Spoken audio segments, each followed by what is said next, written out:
Frankie Rose is releasing her new album, Love is Projection. It's her first record in 6 years. We found the Dreampop Queen home in Brooklyn and keen to talk about a record that's been simmering for at least a couple of years. So it's done for, say goodbye to me. It's 2.5 years old. It was just delayed because of the COVID. Basically. Yes, the old COVID. The old COVID and the old pressing plant back up. So yeah, getting a spot in line to have your record pressed is pretty tricky unless you're on like whatever Universal or something. Yeah. Or you're Adele. I think everyone's blaming Adele. I'm not going to not blame Adele. All right, very good. But in the interim, you did another thing called Fine Place. Is that right? Yeah. So, that somehow did get pressed right away. I don't know why. Maybe it's because it was a Scottish label and he had some other option. But yeah. Okay, so with the fact that it's been years since you wrote these songs and recorded them, is it an effort? What is it like for you to get revved up and start talking about it and listening to it again and promoting it and performing it?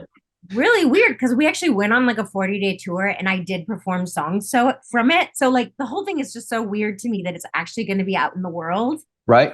And now to me, it's like kind of like an older album. Like I'm already working on new music. So sure. Yeah. But getting, like an album release is very stressful to me. I mean, I guess it's supposed to be exciting, but you're kind of like, well, A, is anyone going to hear it? B, are they going to like it?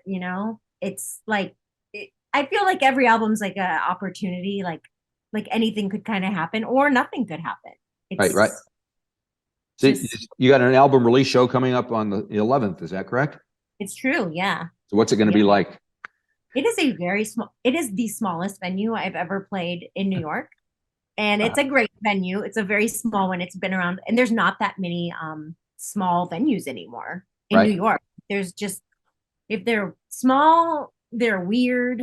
There's so many of them. This one's been around a really long time, and it's they're amazing hosts, and I'm friends with all the people that run it, and it's just going to be like a very intimate show. And it's sold out already. So Are you solo? Or are you playing with other folks? What's the live things like? Oh, I have a band for sure. Nobody wants to see me up there by myself. I don't want to be up there by myself. I mean, I can't really dance. I'm not like a sing. I don't dance around or anything. So I sort of like the Cocteau Twin setup or something. Like we have no drum. We have a drum machine and right. synths, and I play a little guitar, a little bit of electronic drums and live bass, and that's it. Okay, cool. Yeah. You used to be a drummer, right? Yeah, used to be. I don't know what would happen if I was in front of the drums now. I'd probably be scared. But you mentioned dancers, or you don't dance, but you have some lovely dancers in your video for 16 Ways. So I know. Since that leads off the album, what can you tell me about the song, the video? Can you remember anything about it at all?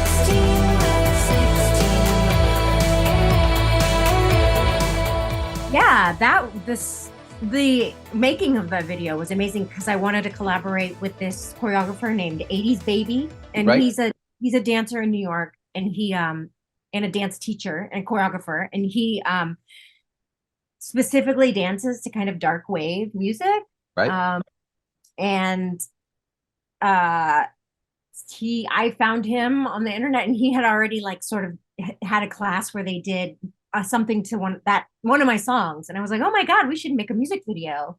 And I contacted Scott Kiernan, who is a really awesome, he's an incredible film director. He uses all analog video, and he's sort of well known for that. And I was like, well, and he does very avant-garde kind of like nonsensical stuff, and I was like, well, what if we made like a dance video but in the style of Scott Kiernan, this incredible kind of abstract video artist. I was Right, like, right. what would that look like? You know? So it was really amazing because like with the help of the producer, Brant Gassman, we were able to sort of just make it happen. And it made for like a very weird dance video that I Yep. love. Like Cool. it's not like a TikTok video. It's like Right, something right. very psychedelic. Yes, very psychedelic. And have you gotten much reaction from fans about it? Mostly other artists, I think, Oh, like whom? that are just like, like Glasser and like people that are sort of in that world. Right. They're like, oh, wow, this is it's like a piece of art. And I was like, Yeah. yeah, it is. Really Huh. is. Okay. So take me back to when you were writing these songs and making and recording. Were you in a studio? Were you doing it at home? What kind of headspace were you at?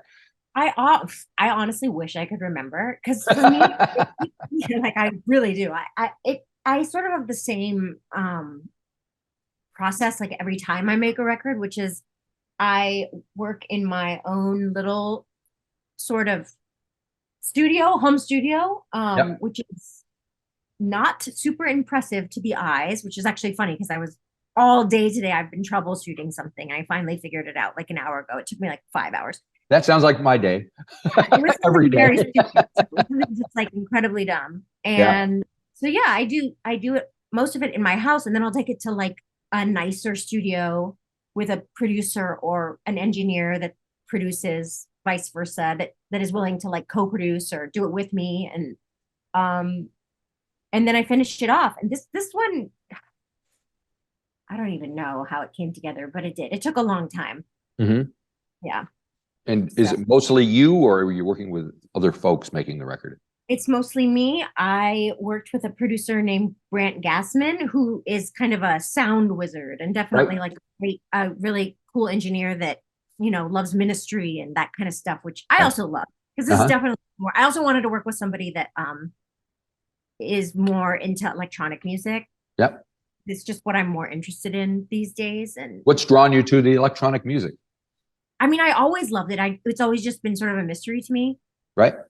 I feel like in my like career of making music, I always do what I think I'm capable of doing. Do you know what I mean? Like Vivian Girls, that was sort of me with some shitty guitars, and like that was just the best we could do was make like a kind of C86 kind of an album. I was like, this Yep. is something we can wrap our head around because it was our ability. Right. And I'm always trying to like push myself into my ability, like what I want to learn how to do and like what I'm interested in. Right. And a lot of it is synths. It's just they've been a mystery to me. So Uh, and drum programming. and I know you So did. You covered the Cure 17 Seconds. Did you learn anything from making that record? well, yes, definitely. But I also worked with like the master himself, which is George Elbrecht, who's just the guy's just like a wizard. Right. So Right. the actual wizard. So but yeah, all of it was just like it just builds on itself every time. And actually worked on a guy Howie Bino on this record for the first 2 weeks or something, and he passed away. Oh no. I know, not from COVID. It was totally unrelated, but he worked Right. on like some of the most famous Ministry albums. Right. So, but I mean, I did dedicate the record to him, and everything was like, Yeah. I mean, it's been a stressful time things like that are not unusual to hear about, which is, kind of heavy and depressing. So, I know, but God, isn't it? It's just the way it is now, and being in the United States, and we're all traumatized here. So yes, I was we are. I was just back there in September, and I was like, oh my God. Yes. I was in Florida and Nashville. So I know that New York and especially Brooklyn is kind of an oasis, a different country rather than the rest of it. So, It's so really the only with place that I in can- mind, do you just sit there and go, where am I? What's going on around me? You mean in New York or just Just the be United States? from your vantage point of New York out at the rest of the United States.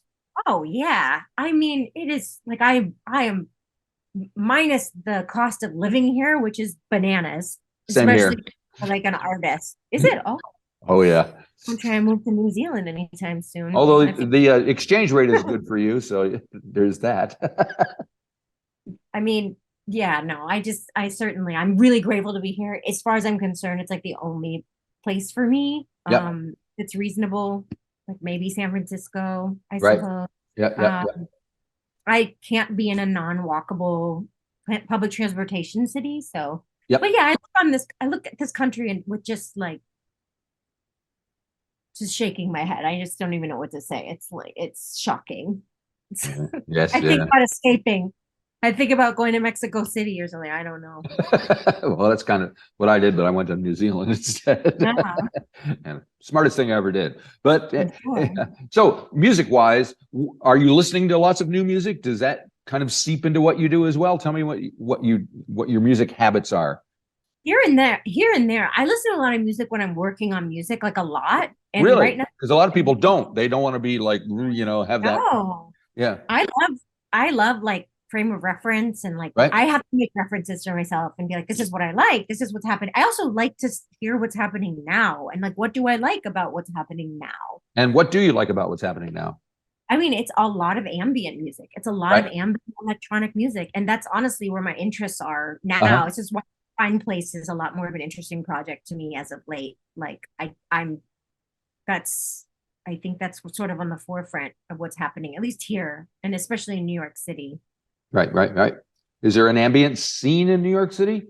Oh yeah, certainly. 'Cause I know Yeah, I remember when there was yeah. a no wave scene, and Brian Eno, of course, as Mr. Ambient, was involved in that, but I haven't heard. It is really funny what's happening here right now. There's that's a world that's existing, and it is very cool and is very like just inclusive and amazing. And honestly, a lot of it happens way too late for me. Right. Like literally late night. I can't. That's what I was gonna. Yeah, you gotta get to bed. I have to get to bed. I'm older. But that's what's interesting here right now. That and there's a really fun sort of dark wave like goth thing happening. Like I kind of think everywhere, but there's like a weird revival, and I'm so excited about it because I love that. Yeah. So is that kind of what you listened to when you were growing up? What were your first musical experiences?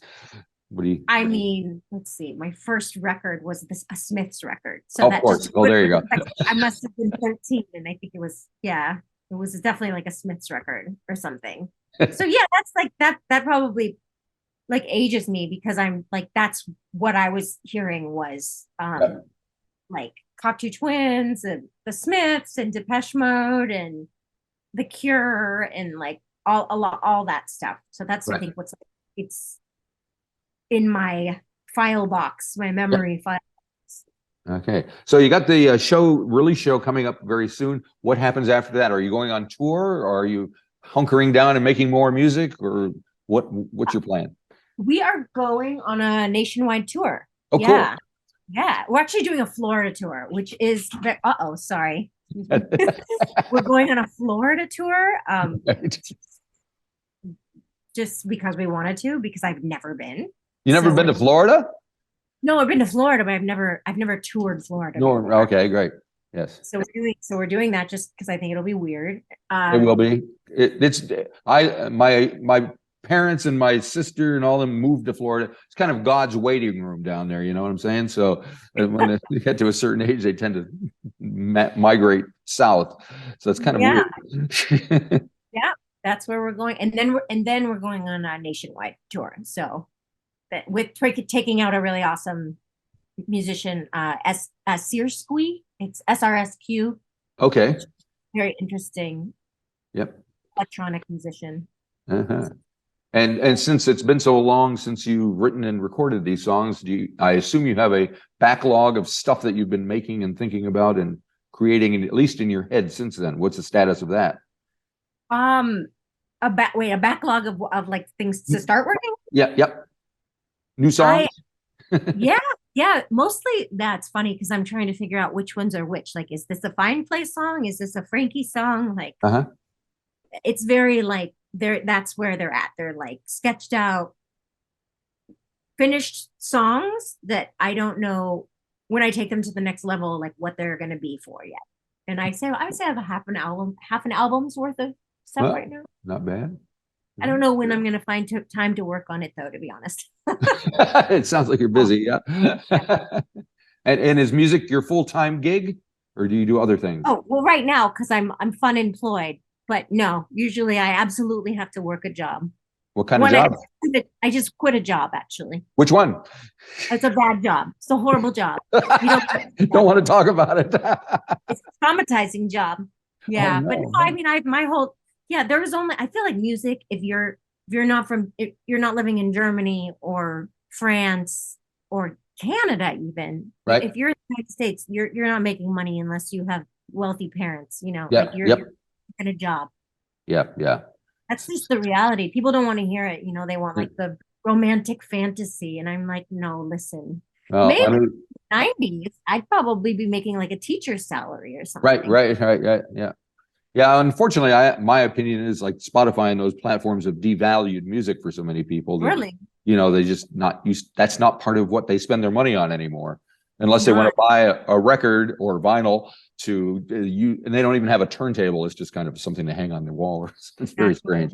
So I know the whole thing is a little dystopic, but I keep going. It's what I do, and that's what I care about in this cool. life. So you never been down to New Zealand? No, I would love to. Hook it up. I want to go. I'm ready to go. Let's do this. We'll get you going. And what about Australia? That's close. I'm not, yeah, close. Is that what you said? It's close to New Zealand. Yeah, no, never been. Never been to Japan. Never been to New Zealand, Australia. All righty. Well, there's something to look forward to. Yeah. All right. Very good. Well, good luck with the release when it happens. It's this coming Friday. So that's very exciting. And good luck with the show and the tour and everything. And thank you for talking to me. I really appreciate it. You're very welcome, Marty. Thank you for having me. All righty. See you later. Have a good day. Bye-bye. Bye.